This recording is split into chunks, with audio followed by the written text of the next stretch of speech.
You're tuned in to the world of Tom, where you catch all the facts and stay connected to Tom Lane. Program. I know a lot of times. Me, look at you. You look all cute. Okay.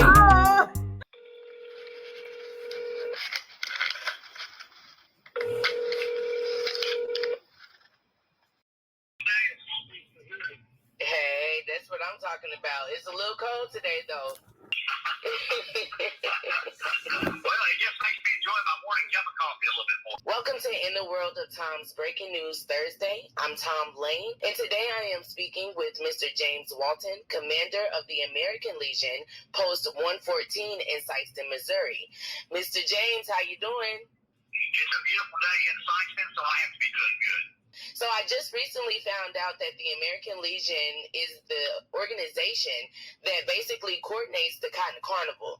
Can you tell us a little bit about the Cotton Carnival and how long you all have been a part of this event? Well, this marks the 76th year that we've had the Cotton Carnival. And, you know, it's a legacy that we just didn't want to see broken. And it's a really great week for Sikeston. It brings a lot of people back home. A lot of folks and class reunions have their homecoming during this week. It just generates a lot of good activity. It gives Sikeston a lot of good exposure. It's basically a Tuesday through Saturday carnival midway type environment. And on Saturday, we have the normally second largest parade in the state of Missouri. This year, with all the things that have been canceled, I got to believe that we're probably going to be the largest parade in the state of Missouri. Well, when you're speaking about having this event during the pandemic, what can we expect from the Cotton Carnival this year? Well, a lot of people seem to be concerned about, you know, the midway or the carnival itself. And the folks that are doing the rides and the midway basically have been doing shows all across central Missouri, you know, Jefferson City, Cole County, Plainfield, Columbia, those areas. So they've kind of got the procedure down good as to how to protect the public. You know, they have hand sanitizing at each entrance to each ride. They don't have the line, they have single file lines so that you're not going back and forth facing each other. You know, all through the midway, we encourage face masks, but of course, there's nothing we can actually do to enforce that. But we're encouraging people to use face masks. We're also encouraging people to use a hand sanitizer, and we're definitely encouraging people to social distance. And those kind of signs are all through the midway. When it comes to the vendors itself, you know, the food vendors, basically they'll be wearing gloves. The people serving the public will be masked. And, you know, we're trying to get people just to use common sense. We spread the midway out. There's a lot of open area in it, so people don't have to congregate in large groups. You gotta keep your social distancing out in the midway. And it's all under rides this year. So it's just going to be a great event, I think. I think so too, as long as we can stick to all the precautionary tips that you all have put in place, such as the mask, the hand sanitizer stations. I would be personally excited for the kids to be able to get out and really enjoy what little part of the year that we do have during the pandemic, but as well as a mother, of course, I would want these children to be able to do so safely. So I'm really glad to hear that you guys have all of these precautions in place. Speaking about other events during this carnival, the pageant. What are some things that you all have in place for the young ladies and the children that are involved in the pageant this year? There's some form of entertainment on, well, I should say that Tuesday night is kind of our starting night, and there's really no entertainment then. But on Wednesday, we have the Little Mr. and Miss Cotton Carnival contest.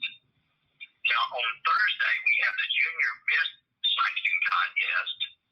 On Friday, we have a live band on the stage here at the midway. The band is Pine Velvet. They were here last year, and they play a mix of everything, and people really seem to enjoy it. On Saturday, we at 1:30 we have the Miss Cotton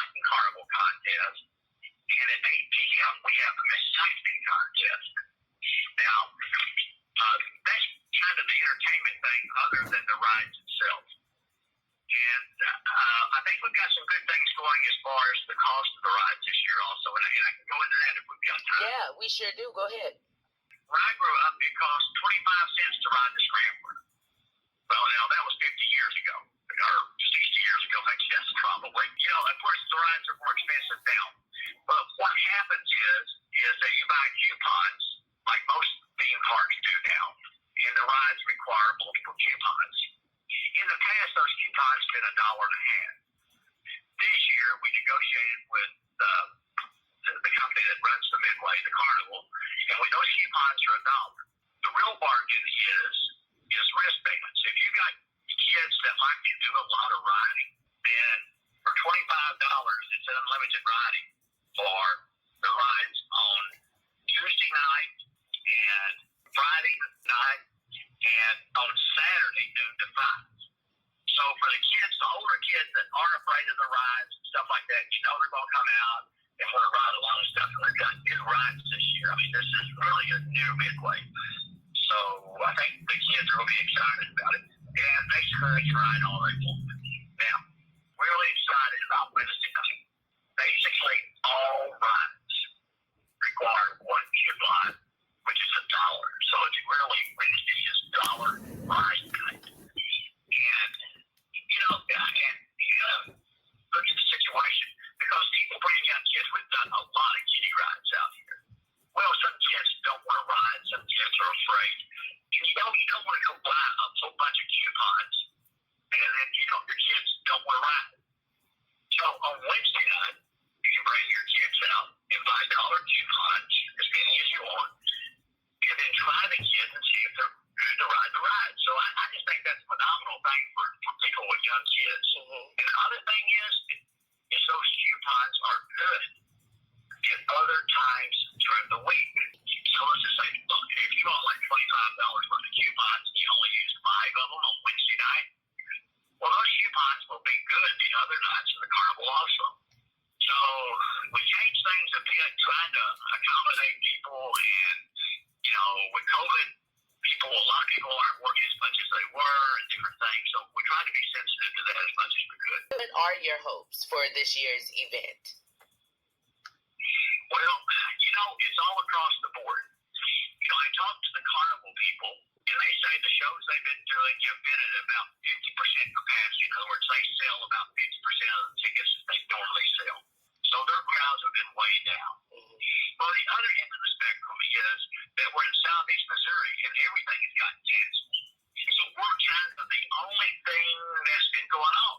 Right. So in that regard, people might be kind of, pent up demand. People want to get out. So it might be a really big time for us. So, it goes all the way across the board.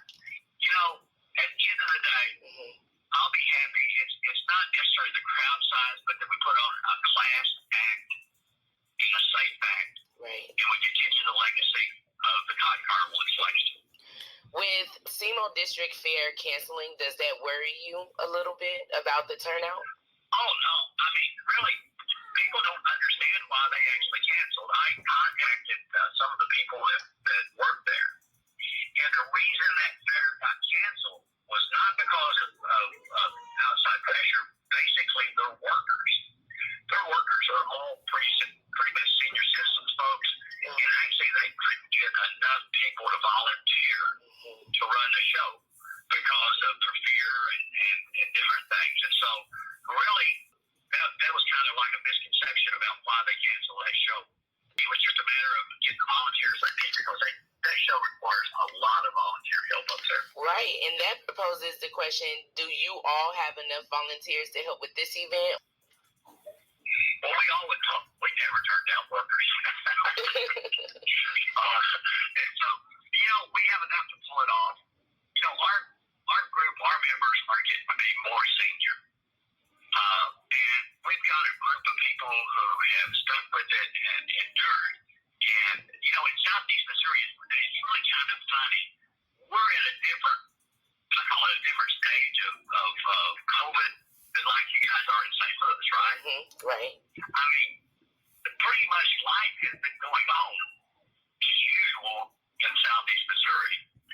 with the exception if you go to Walmart, they want you to wear a mask or something in there for a while. There were businesses that shut down, but really life in Southeast Missouri has gotten back to a lot of the normal stuff that there used to be around here. But we always need volunteers.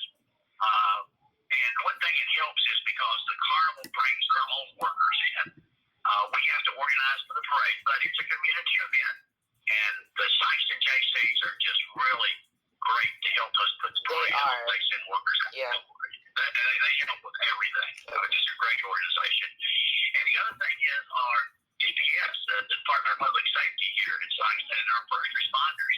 They work with us here. They're on the grounds every night. And makes you feel comfortable being out, and stuff.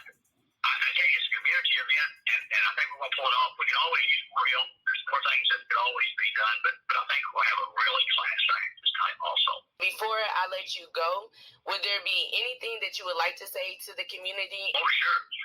I think the easiest way, and I monitor it closely, to contact us would be our Facebook page, Sikeston American Legion, Cotton Carnival Parade, or the Sikeston American Legion Post 114. Or you can go to our website, which has the Facebook information on it also. The website is SikestonAmericanLegion.com. I want people to know, really, we want people to come out and have fun and enjoy it. And even if you don't have kids, I think you'll enjoy seeing the midway and the lights and maybe having one of our famous American Legion fish sandwiches. We have people who come from a long ways to buy a bag of those that they'll eat one and take a bag home with them. And it's kind of a legend in itself. We actually don't open up until today. We had people out here yesterday wanting to know if we was cooking fish yet, So it's a fun time. But we want people to feel comfortable. And honestly, if people don't feel good, if they think they've seen it, or if they don't really feel safe being out in public, we encourage people to follow their own thoughts and thinking about things.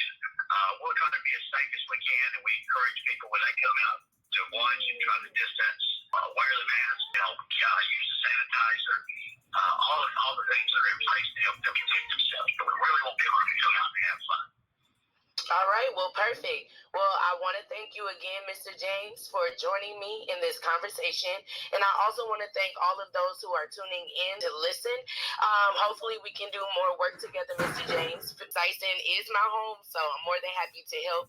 And I really, really appreciate it. It's now, it's real.